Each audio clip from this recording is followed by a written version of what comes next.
Hello, and welcome to another edition of A Reader's Paradise. Say, if you like the interviews and if you like the literary performances, please go over to Apple Podcasts and leave us a review. Your reviews and ratings help others to find the show. Hey, additionally, guys, something exciting. There is now a Facebook group for A Reader's Paradise podcast. You can go over there, and if you have listened to an author interview and you want to connect with the author about their story or their book, you can now do it over there on the podcast page. That's facebook.com/A Reader's Paradise podcast. I'll also leave a link in the show notes for you. Also, stick around after the show. I have a new audio drama called Lenny Grey. This is a work of historical fiction that takes place between 1918 and 1951 in the American South. You will not want to miss this exclusive preview of the show. So, with that being said, let's get into who our author is today. And here's a bit of her bio.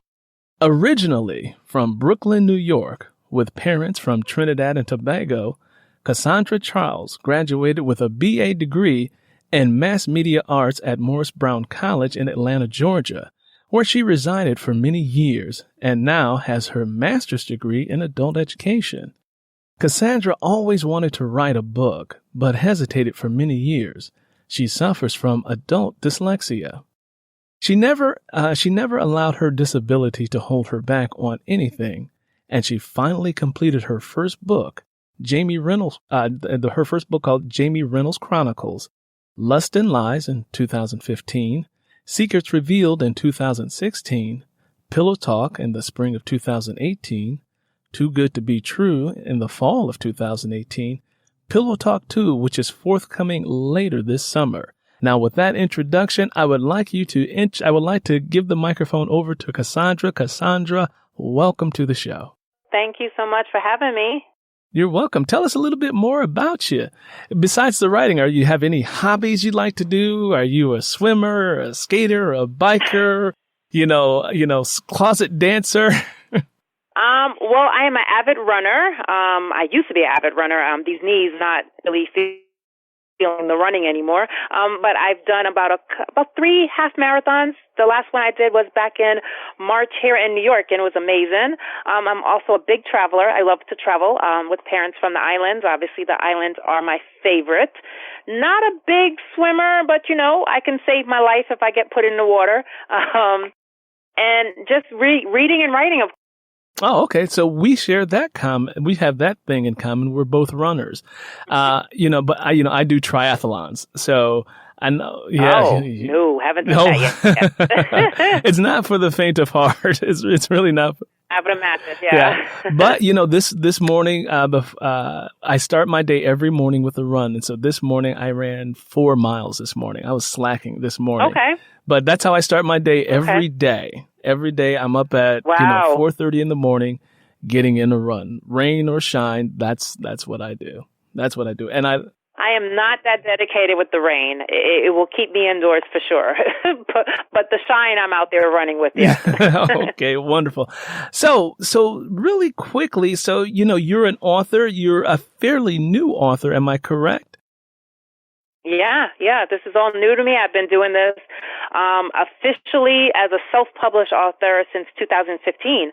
The first book took me, I'm sad to say, it took me about 10 years to really finish it. Kind of picked it up and put it down a lot. But yeah, officially saying this is what I want to do in 2015, and it's been an amazing journey ever since. Okay. Now, I was reading an excerpt from your book that was available online through Amazon.com, and the first chapter starts off with Goodbye Atlanta and Hello. And so I was reading a bit of it, and your female protagonist in this book sounds kind of sassy and saucy. Is that an accurate? Tell me a little bit more about that. I will think she is. She is a typical strong African American female. In her early 20s, fresh out of college, has a point to prove in the world of Atlanta. That's where the scene takes place originally. It's in Atlanta. So she has a point to prove. She's out there full force and ready to make her stamp on the world.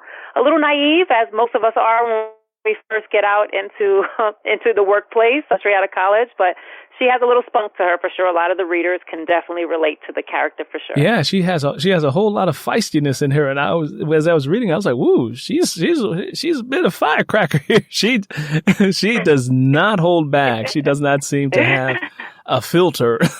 And, so she just says what she thinks, which makes it for an interesting read. Now, with that being said, so can you give us a little bit of the premise of the first book in the series? Sure. Well, the Jamie Reynolds Chronicles, the JR Chronicles, is a 6-part urban romance drama series.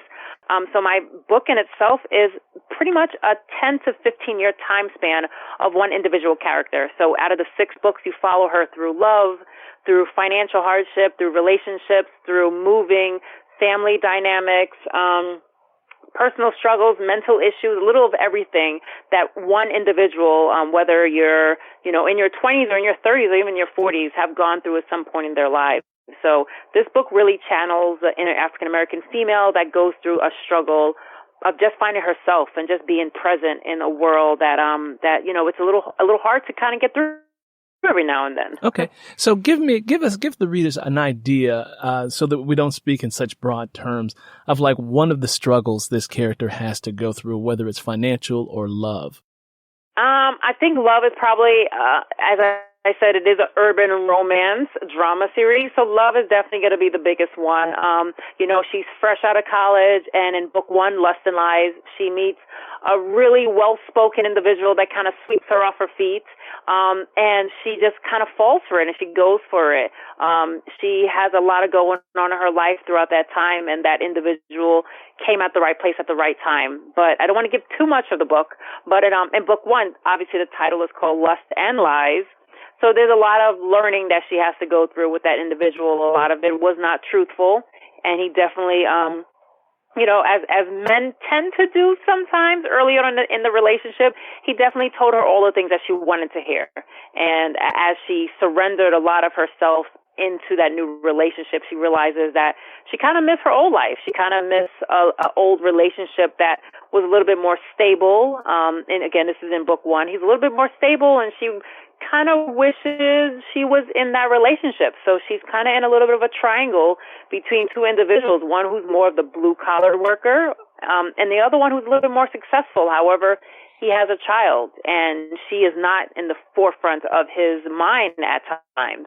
So just trying to balance out what she wants to do with her life. She is straight out of college, so her focus was not her relationship. Her focus was her career. Her focus was her career. Let me ask you this. This is more of a relationship question, and you can, answer this however, whatever comes to you. What do you think are the biggest difference when it comes to relationships between men and women?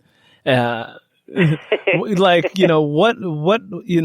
besides that, don't say, oh, he's, a slut or something like that. Really diving, a little bit deeper than, a surface answer. What do you think, for millennials or someone who's young, what do you think are the, some of the challenges that they may face, or what are the differences between men and women, again, when it comes to relationships? That is an interesting question. I can only speak on my behalf as a female, so I don't want to put the words of a male in my tone. But I think in general, it's just where people are at in life. I think men, unfortunately, and I hope I'm not upsetting your male listeners, but men, unfortunately, I feel like are just at a slower pace in life when it comes to a lot of different things, including relationships. As systematically speaking, as an individual grows up, men are taught to be a provider. Men are taught to be, the king, the head of the household. However, this is 2019 where more women are kind of owning their own role. They're wearing their crown. They're learning how to be very independent without a male if needed. And I feel like it is a little damaging to a male in general to know that a woman can kind of do this on her own. We're learning how to take care of ourselves. We're learning how to be a lot more independent. So the role, per se, of an African-American male is a little challenged sometimes. And I think it is a little bit of an ego ego booster or ego, hurts the ego a little bit when it comes to men and women in 2019 dating. This generation is a lot more liberated than most generations in the past. And I think sometimes we have to redefine what it is to be both a male and a female. Just because you are a male doesn't mean you're just the only provider, and just because you're a female doesn't mean you just wash the dishes. And I think just really having a good conversation when it comes to both male and females about the roles and accepting the opportunities that they have as a male and as a female, I think it will make relationships a lot stronger. But right now, it's a little bit of a fight. Men are kind of fighting with themselves and fighting with women, and women are doing the same things. And I Am Woman, Here We Roar is kind of taken over, and men are kind of getting lost in it. So in other words, women are more Wonder Woman, and Wonder Woman doesn't need Superman. Yeah, unfortunately, yes. But, again, I don't want to go too deep into this, but when you have, females raising both men and women in the household, when there's a lack of male role models sometimes in the household, and that does also put a little bit of a damper in society's mind frame of what it is to be, a successful family. And, when you only see your mother and your grandmother doing X, Y, and Z, it is kind of the only point of view you tend to have. So you do continue carrying on that Wonder Woman mentality. And, again, the men tend to get a little lost in the struggle of it. Book 3, Pillow Talk 1, it was a fun book to write because it was written as a female myself. I'd written it from a male's point of view. So all the characters in book 1 and book 2 have their voice and explains their reason for doing a lot of things that they did to the female character JR in book 1 and book 2. So it was really a fun book to write, but I tried my hardest. A lot of guys who read the book said I did them well. I wrote as a guy, and a lot of the things I wrote doesn't really have a point to the reason why they do a lot of things they do, and it stems a little farther back to childhood, and again, stems farther back to women, just single moms in the household, and a lot of those things follow along to the male figure as they get older, for sure. Yeah, and some of it even goes back to because we are speaking within the borders of the United States. So for those of you who are not in the United States, who may not fully understand the history that goes along with Black families and households, there is also a historical aspect that has to deal with chattel slavery here in the U.S. and stuff that is learned generationally that has, just been passed on, behaviors and ideas and what have you. So it is no secret that Black families were traditionally broken up, but even broken up, sold off. Fathers could not be with their children; they could not be with their wives. Those sorts of things. So it has this culture behind it of destroying the Black family. And also another historical fact, another historical fact that we need to add in there too, is that in the United States, even long after chattel slavery ended, we had another 100 plus years of Jim Crow.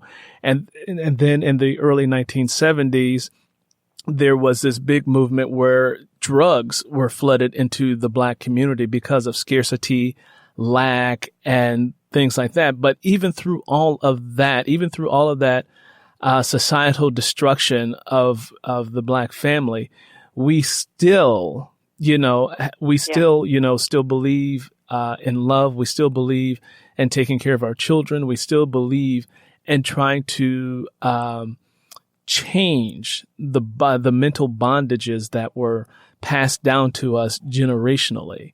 And so that's one of the reasons why I was asking, let's go a little bit, deeper, so that, readers, and listeners, understand a little bit more of the texture of why this is, because sometimes people can say, or they can look at media and they can just see a particular stereotypical image and think that that's the entire, that's the entire, race.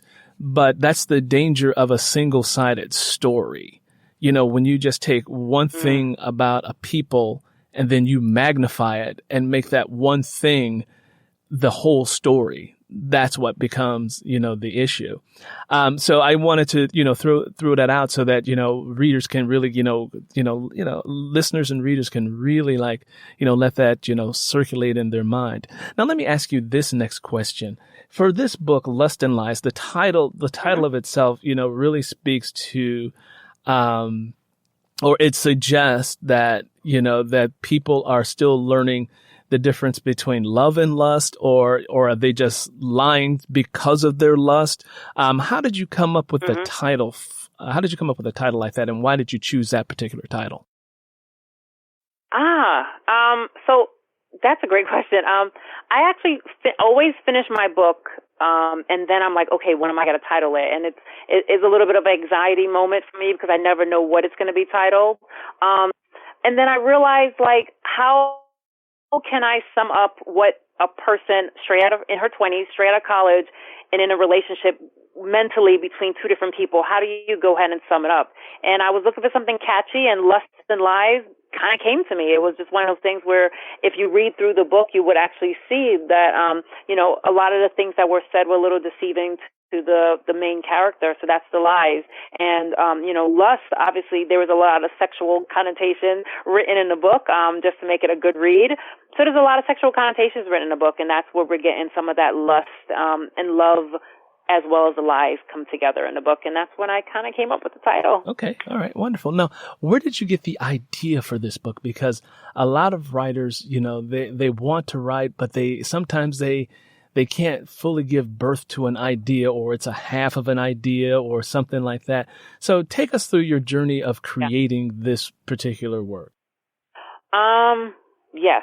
So as I stated, my original goal was I love reading. We're in August so far of the year, and I've read 42 books already for the year. So I love reading. I read all the time, and I've always read and wanted more from a book. And I said, something, one of these days I'm just going to write a book. This was my thought, 12, 15 years ago. I'm going to write a book, and I'm going to just continue writing a series so people can honestly continue following the character, because I've always wanted more.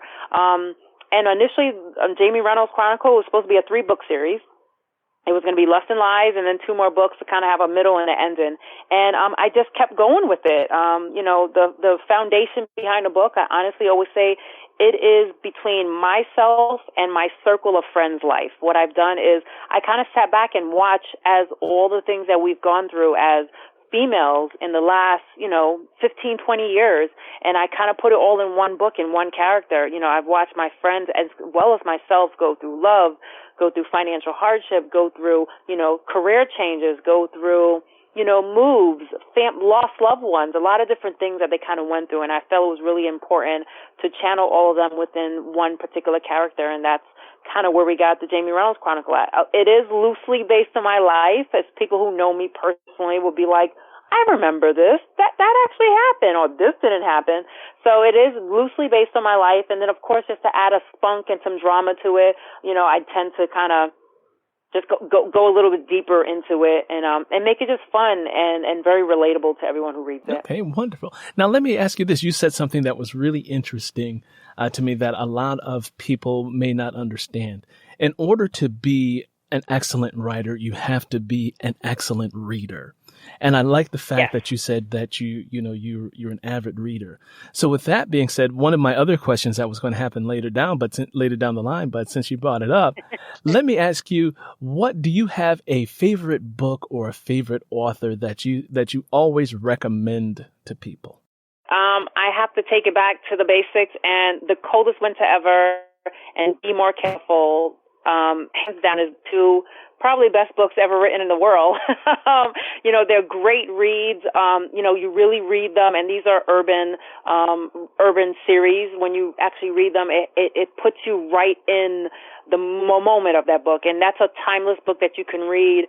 I think I read that book in high school or closer to college, and this was, 20 plus years ago, and you can read it again right now and it'll be very relevant outside of maybe removing a few technology pieces, but it'll be so relevant to any reader. It's a great read. It's by far, I still have it on my bookshelf right now. It's my 2 favorite books that I would read, and I think those were the books that kind of got me in loving reading and loving writing. And I think they're just amazing authors, and they really channel a storyline that's so detailed, and it just puts you right in the middle of it. And it's just a great read, and I just thoroughly enjoy it so much. I hope you're familiar, of course, with the series as well, right? Oh yeah, I was around doing book signings when that book came out, so I'm telling my age. I'm telling my age here. Have you ever, in any of your writing thus far, looked at, from, you said urban romance, have you ever looked at a particular situation and says, you know what, there has to be a better answer to that, or that's something I want to wrestle with a little bit more, or try to, see it through a different perspective, or try to have a character live through this and see where the writing goes? Has there been any situation like that? Because I know you talked about finance, and I'm wondering if that's one of the situations. Well, in book 2, Secrets Reveal, it is it goes a little deeper into a more, I don't want to say serious tone, but this is when the character is going through a financial hardship. This is where the character also is drinking a little bit heavy, and then what she ends up deciding to do is to seek counseling and to seek a therapist. And I think that is really important in the African American community, because that is something that we shun from. We are not crazy. We don't need help. This is what the African American community per se speaks about when it comes to really just diving in deep and figuring out, why are you thinking that way? Why are you feeling this way? So definitely in Secrets Reveal, we do dive in deeper into, like you said, financial hardship. Really, honestly, again, within the African American community, no one really sits us down and talks to us about finances. No one sits us down and says, this is how you balance a checkbook.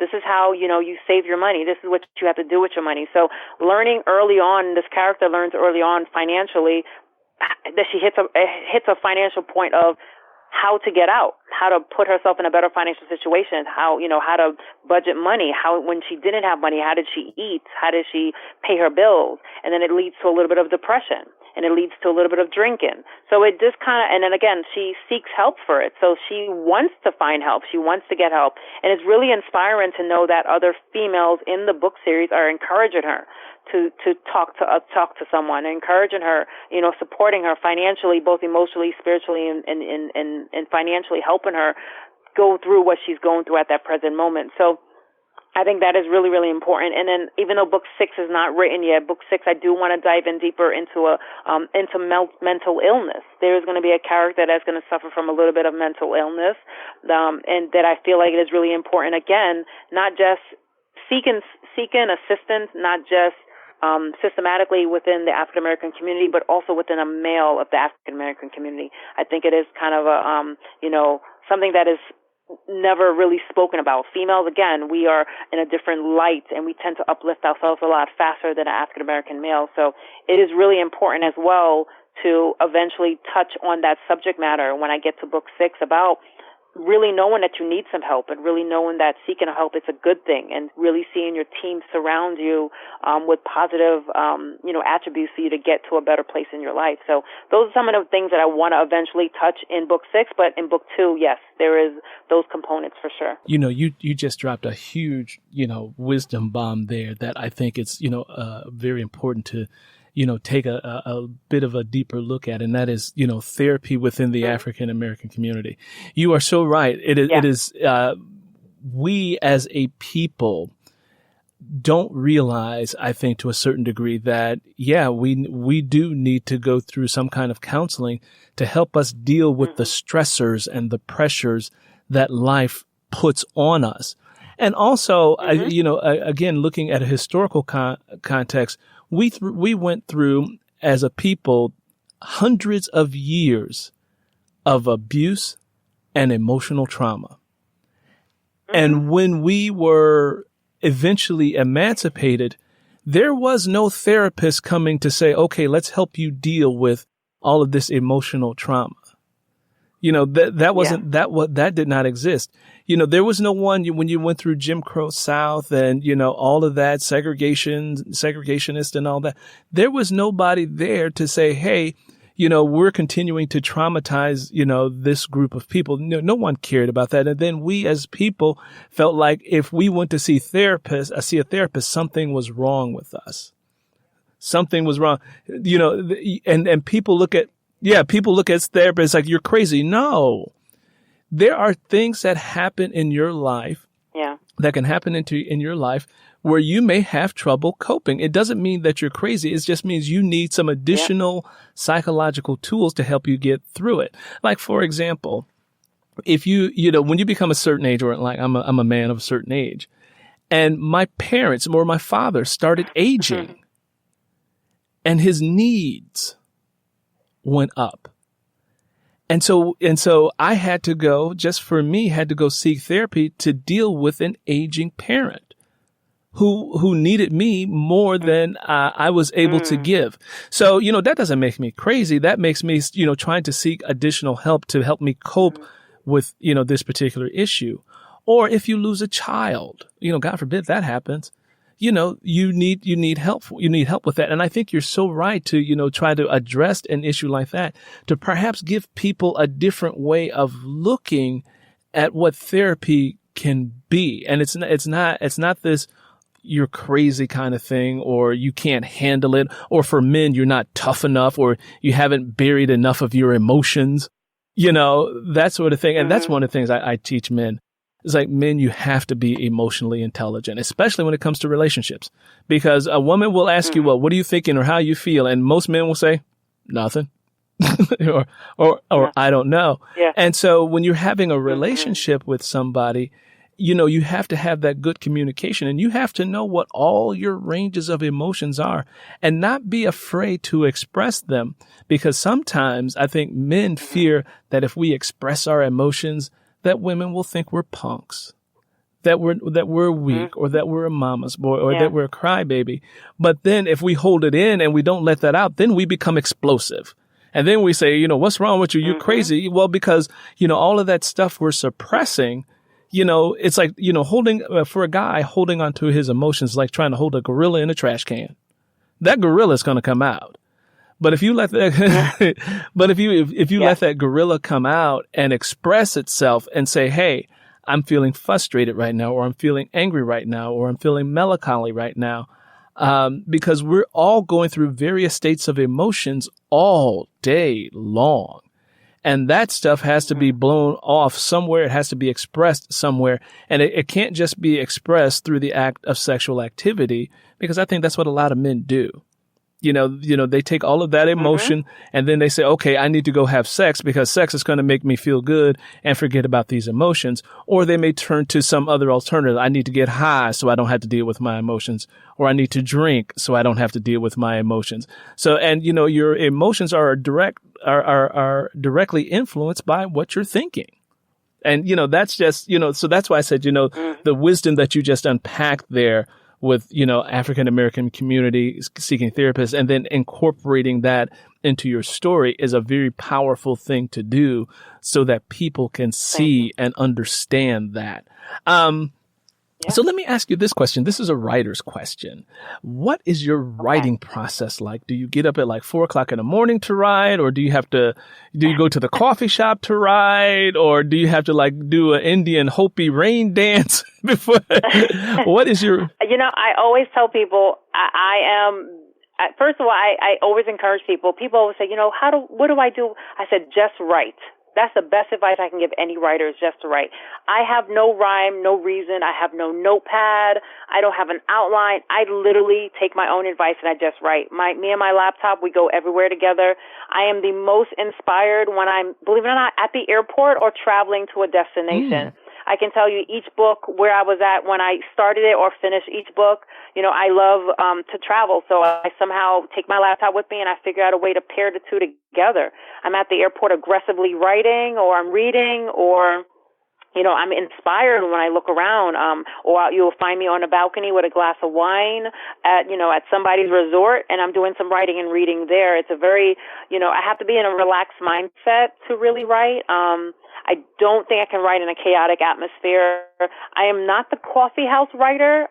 Never really been the coffee house person, but I can find myself there reading a book, but just not reading my own book. I'm usually often, I have a little bit of ADD sometimes, and I'm a little often distracted by all the moving pieces sometimes that goes on around me. But yeah, I need a good glass of wine, and my laptop with me at all times, and just kind of sitting on a balcony and just reading and writing, and it just comes to me. But I don't force it. I think it's really important to kind of put it down and walk away a little bit, take a minute, and then come back to it. Like I said, I probably am not the right one to tell anyone how to do it, because I don't feel like I do it. I have people who have an outline and they have, structure. I just write. And it worked for me. You sound like Maya Angelou. I once saw an interview with her where she said that whenever she writes, she gets in bed, she has her computer, she has her glass of wine, and she says she has the Bible with her.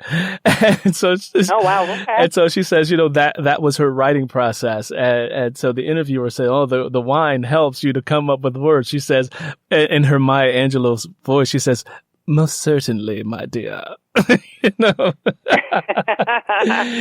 Well, those are great shoes to hear that. So I'm excited. She's amazing, and her style of writing is breathtaking. Honestly, just to read the words that she's able to put on paper is poetic. Honestly. Yeah. Here's another quick question for you, and this is another writing question about other authors.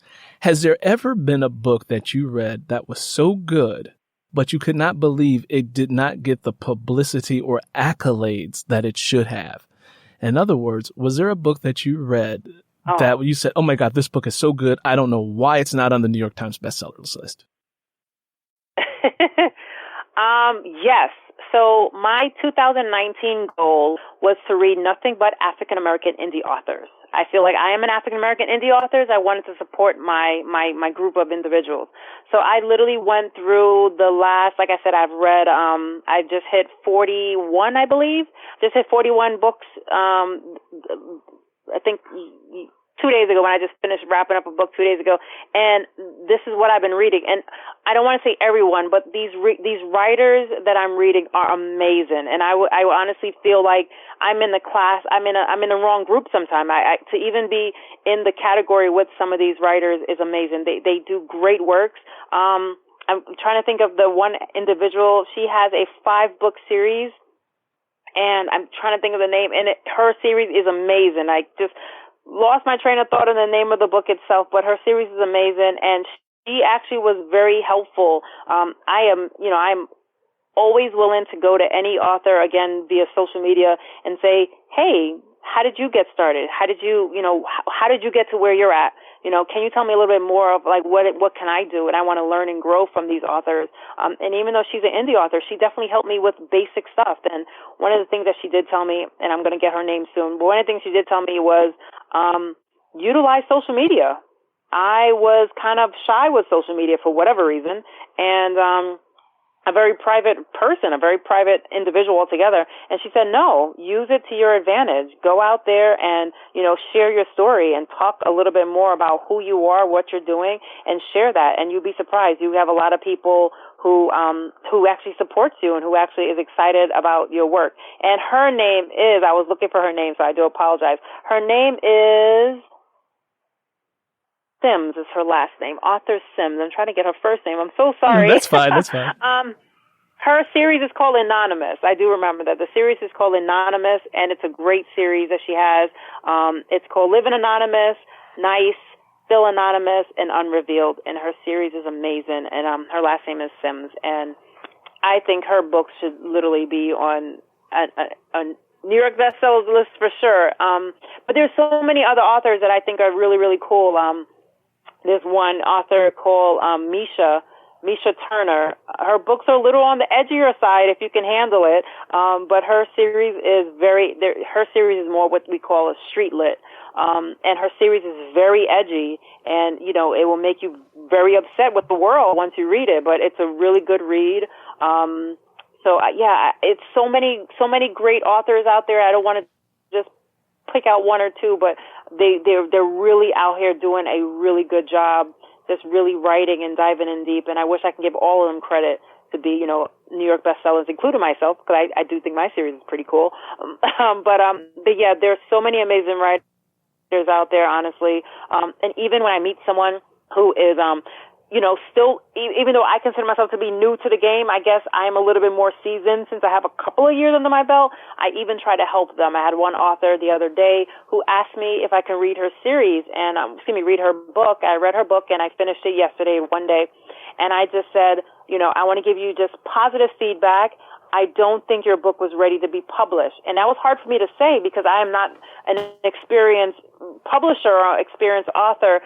But I said, you have to be mindful and make sure you get a really good editor. I think it's really important to have a really good editor. Me as an avid reader, I do not like reading books that has any kind of errors in it. Yeah. Okay. Good editing is very important. And I'm glad you mentioned that. And this is for other writers, especially since now it's easier to get published. And I say this to if you're a writer out there and you're just starting, just because you have written a book the first time and you've written your first draft and you think you have a masterpiece, no, that's not it. Writing is not a sprint. Good writing is a marathon. You have to go through revision, through revision, through revision. Also, you can never, ever edit your own work. Please say that again. You can never, ever edit your own work. Your mind only sees what it thinks it wrote, not what is actually on the page. So you need proofreaders. You need a team around you. You need a team around you when you write a book. It's great to have the desire to say, yes, I want to write a book. And yes, I wrote this book. Now go read it. And then somebody picks up the book. And then in the first 3 lines, they see 4 typos. There goes your credibility. Yeah. Exactly. There goes your credibility. And there goes, because people are going to get turned off by it. They're going to get turned off because they're going to say, you didn't take the time to, go through the process of getting this book together. And I will say this, as a writer, when someone picks up your book, when a reader picks up your book, you are asking them for mental space. You are asking them for the privilege of taking up mental space in their mind. Because once you read a book, it stays there. And you have to understand what you're asking a reader. You're not just saying, okay, go buy my book so I can get, $10-15 from you. No, you have to give them something, food for thought. You have to feed that reader, and you can't feed the reader a bunch of junk food because they're not going to be satisfied. When you feed a reader a good meal, like, you think, grandma's pot roast with the potatoes and she got the cornbread she made in a black skillet with the butter on it. And, when you feed somebody a really good, healthy meal and afterwards you're like, man, that was so good. I'm stuffed, but I want some more. That's a good book. And for me, one of the books that I think just did not get the accolades that it needed was a book by author Dolores Phillips called The Darkest Child. Oh my God. That book there I wanted to jump in the book and just shake some of the characters because I knew them so well. I'm like, and I was like, but this book just did not get the accolades. Okay. So anyway, with that being said, we are right at 45 minutes. So Cassandra, why don't we polish off the show and tell readers where they can find you, where they can download your book. Give us your social media information. So, you can buy my books on my website. My website is www.JamieReynoldsChronicles.com. You can also find me on Twitter and Instagram at the JR Chronicles. Again, the JR Chronicles. And you can also find me on Facebook. My author's page is author Cassandra Charles, and that is Cassandra with 1 S. And my books are available on Amazon. You can read it for free with Kindle Unlimited. And keyword is Cassandra Charles, Cassandra with 1 S. And also you can purchase on my website at JamieReynoldsChronicles.com. And again, I do send autographed copies if you purchase the book directly from me. Wonderful, wonderful, wonderful. And I will also have that. Is that what yes. Yeah, and I will also have that information down in the show notes. One last quick question for you I want to ask. Has any of your work been produced as an audiobook yet? I'm kind of slow to get to the audio part of things, but I'm not there yet. But everyone's been asking me about it. Do you do audio read? You have a voice for it. Yeah. Yes, I narrate books. As a matter of fact, before we came on, I was narrating a book. I can hear it in your voice. You have a great voice for it. Yeah, you have a good radio voice. How about that? Thank you. Well, Cassandra, I don't want to keep you too much longer. I want to thank you for coming and spending time with us on A Reader's Paradise and sharing your literary excellence with us. I really do appreciate you for being here. Thank you so much. Hi, this is Earl Sewell, host of the podcast A Reader's Paradise. I'm here to let you know about a new audio drama that I have created called Lenny Grey. It is a bi-weekly show that you can find out on Apple Podcasts, on Spreaker.com, on Spotify, and wherever you listen to podcasts. So, what I'm doing here right now is giving you a preview of the show. Season 1 is up and running, and I hope that you will go over, check it out, leave a rating and a review. Until then, I hope you enjoy this preview of the audio drama Lenny Grey. Katie Books Productions presents Lenny Grey, an audio drama, written, produced, and narrated by Earl Sewell. Previously on Lenny Grey. I got to have you, Lenny. I ain't gonna let no other man get a hold of you. I aim to be the only man in your life for the rest of your days. I mean that. So either you marry me tonight or you don't marry in your lifetime. I'll make sure of it.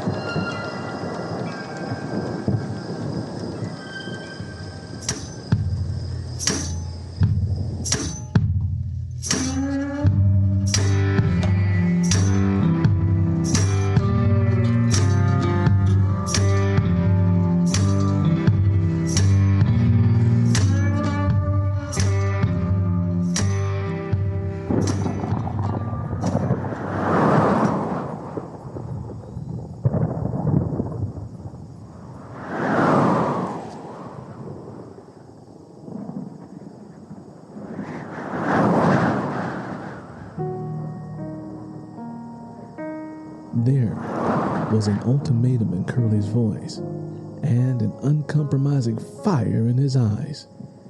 He would beat her into her grave if she didn't do what he wanted.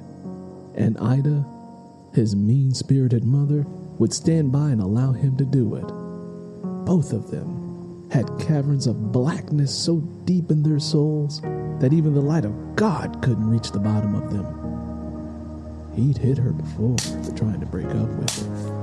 He punched her so hard that she had a headache for 2 days. She couldn't go to the sheriff. He was another member of the white side of Curly's family.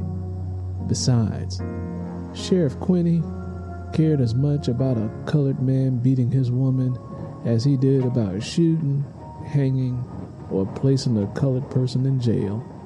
It just didn't matter to him, one way or the other. Lenny Grey wanted to move, but felt as if something had forced her body to become paralyzed. Curly took a slightly gentler approach. He pulled her close to him, attempting to ease her fear. He pressed her cheek against his chest and combed his fingers through her hair. Lenny Grey felt tears stinging the back of her eyes when she inhaled the strong scent of moonshine that was seeping through his skin. You belong to me. I wanted you the moment you started to blossom. I said to myself, Curly, that Lenny Grey is going to be your wife. You got them pretty gray eyes, long black hair. You the prize of Sweetwater. Well, my prize anyway. That's why I kept coming around your daddy. I wasn't coming around so much for him as I was doing it to try to get close to you. I wanted you to like me. Don't you remember how I was always bringing you stuff you needed?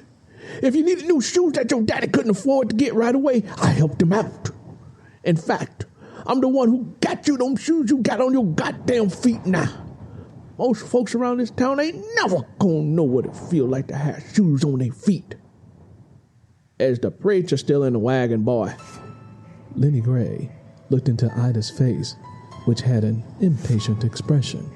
Yeah, he's still there, Curly answered. I'm gonna go get him so y'all can be married and we can get back before the rain starts, said Ida as she stepped off the train tracks and walked towards the road. Curly stepped back and placed Lenny Grey's face between the palms of his calloused hands. He looked so deeply into her eyes that she felt her soul wince. I know you love me. You may not say it or know how to show your feelings for me, but I know and understand that you do. I'm the best man you could ever hope for, and the sooner you let that settle into your head, the better. Don't make no sense for you try to run away from a good man like me. Shh. Don't talk. Just let me hold your shivering body close. You carry my family inside of you. There ain't no way in the world I'm gonna allow a pretty girl like you to run away from me to be mistreated by some fool. I'm gonna take care of you. You won't have to worry about nothing except taking care of the shanty I'm gonna build and the babies we gonna put on this earth. Lenny, we gonna make a lot of pretty babies together. Lenny Grey felt as if she had just fallen out of the trouble tree and hit every branch on the way down. She was standing on unsteady legs. She didn't want to be married, and she didn't want a life in a leaky shanty filled with babies. That much she knew. That way of life was all too common in this town. In an act of desperation, she pushed Curly away from her and began running again. Lenny, come back here!